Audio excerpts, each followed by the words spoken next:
News में आपका स्वागत है। मैं मुदस्सिर अहमद आपके साथ।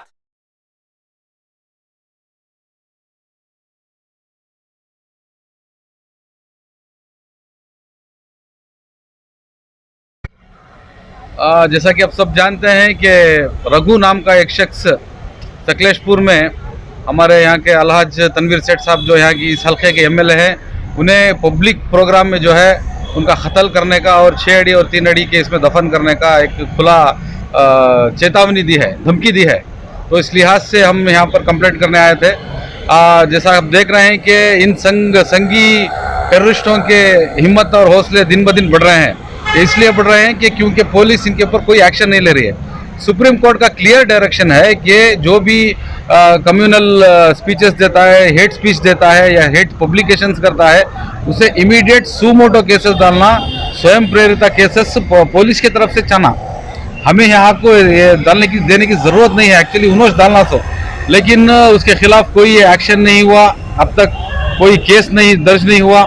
इस लिहाज से हम आकर यहाँ खुद एसडीपीआई के जिम्मेदारों ने कल तय किया कि ये जो है बहुत ही संगीन मामला है, क्योंकि एक एमएलए को अगर ये धमकी दे सकता है तो आम आदमी का यहाँ पर क्या हालत है ये आपको जानना चाहिए। इसलिए हमने आकर कंप्लेंट दिया। देखिए, अलग अलग पार्टी से अलग अलग तरीके से हम सियासत करते हैं, ये दस्तूरी हक है, क्योंकि अलग अलग पार्टी बनाकर हम इलेक्शन में हिस्सा ले सकते हैं। लेकिन जब ऐसे मामला आते हैं जिसमें लोगों पर हावी होने का मामला आता है, लोगों को खुलेआम धमकियां देने आता है, इस मुल्क का लॉ एंड ऑर्डर जो बिगाड़ने की कोशिश कर रहे हैं, जो कानून के बाहर कानून को उल्लंघन करके जो ये धमकियां दे रही हैं, कॉन्स्टिट्यूशन के दायरे से बाहर जाकर ये जो काम कर रहे हैं, इसमें जो है हम पार्टी, चाहे वो हम एसडीपीआई में हैं, लेकिन चाहे ऐसे मामले किसी पर भी हो, ऐसे जुल्म कांग्रेस वालों पर हो, जेडीएस वालों पर हो या आम आवाम पर हो, हम जो है इसकी मुखालिफत करेंगे और जो है हक के साथ हम खड़े रहेंगे।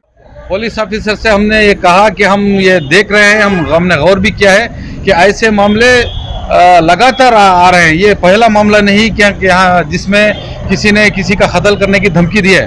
प्रमोद मुतालिक के ऊपर लगभग 300 FIRs हैं, लेकिन आज भी उसके और बहुत से इसमें शहरों में वो तड़ी पार है, लेकिन आज भी वो धमकियां देता रहता है। परसों भी उसने कहा था कि जैसे बाबरी मस्जिद को हमने फोड़ा था, वैसे ही टीपू सुल्तान शहीद की अगर इमारत बनी तो हम फोड़ेंगे। यानी कि बाबरी मस्जिद को फोड़ने का खुला दावा कर रहा है, लेकिन आज भी वो खुलेआम बाहर घूम रहा है। इस तरह कड़ी स्वामी एक सिर को हम 10 सिर निकालेंगे कर भी धमकी दिया है। ऐसे खुलेआम धमकियां और लोगों को पासमानदा करने के तरीके लगातार चल रहे हैं। हमने पुलिस से ये शिकायत की कि इतना सब कुछ होने के बावजूद आपने उन पर एक्शन क्यों नहीं लिया?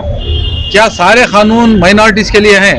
अगर हम छोटा सा एक बयान भी दे देंगे तो हमें अरेस्ट किया जाता है, रात में आकर एनआईए के रेड्स होते हैं, ईडी का रेड होता है, सीबीआई का रेड होता है, लेकिन ये क्यों खुले सांडों की तरह खुलेआम घूम रहे हैं? इतने धमकी देने के बाद भी ये क्यों ऐसे हैं करके हमने शिकायत किया और सख्त अल्फाजों में इन्हें डिमांड भी किया है कि वो अरेस्ट करें। कदम नहीं उठा। मैं आप लोगों के माध्यम से बहुत ही माजरत के साथ ये कहना चाहता हूँ कि अवाम आज सो चुकी है।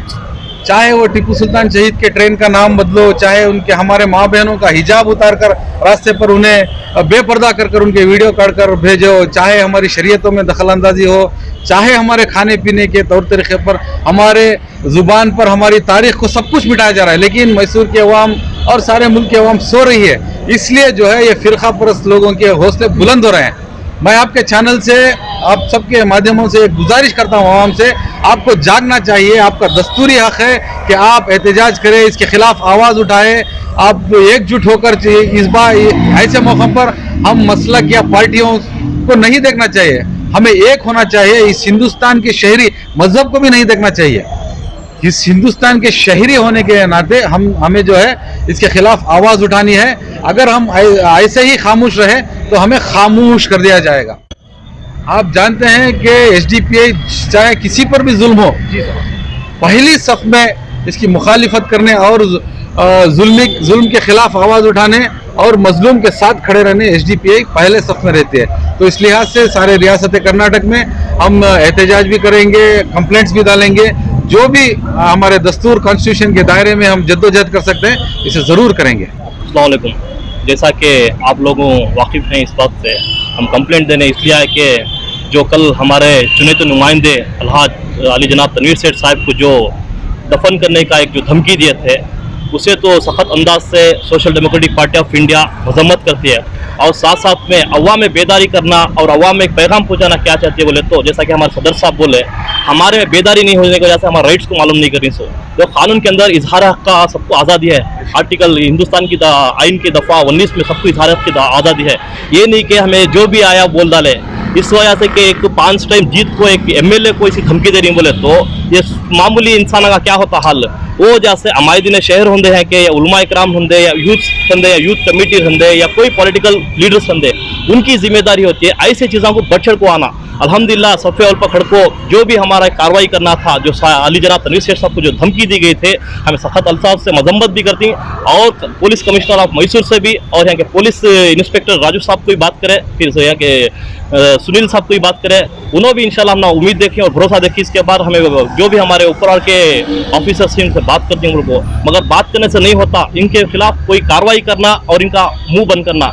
ऐसा चीज़ों सभा में इससे दूसरे लीडर्स आते हैं सिर्फ अब आने वाले दिनों में सियासी मैदान को गर्म करने के वास्ते, अपनी रोटी सेकने के वास्ते अवाम में यहाँ बेदारी और डर खौफ का माहौल पैदा करनी। सो मगर एक बात समझ लेना, विश्व हिंदू परिषद रंदे या बजरंग दल रंदे या RSS रंदे, मगर दूसरे सो गए रहेंगा, दूसरे पार्टियां वाले सो गए रहेंगा, दूसरे तहरीका वाले सो गए रहेंगा, मगर अमायदीन शहर सो गए रहेंगा, मगर social democratic party of India ऐसे चीज़ों को सफल पकड़ती है। हमें कोई पार्टी को देखते नहीं या कोई मजहब को देखते नहीं या कोई रंग और नस्ल को देखते नहीं, मगर हमारा हक है जब भी नाहक होता है किसी के खिलाफ हमें सफल पकड़ को काम करना। इसी बात को करते हुए इंशाल्लाह सारे अवाम से मैसूर की हो या इन्ना क्षेत्र की हो, एक मैं यहाँ एक वोटर होने के नाते मेरी जिम्मेदारी होती है कि मैं आग को खड़ना, ऐसा पूरे सोच को खड़े तो कौन भी क्या भी बिगाड़ नहीं सकता हमारा।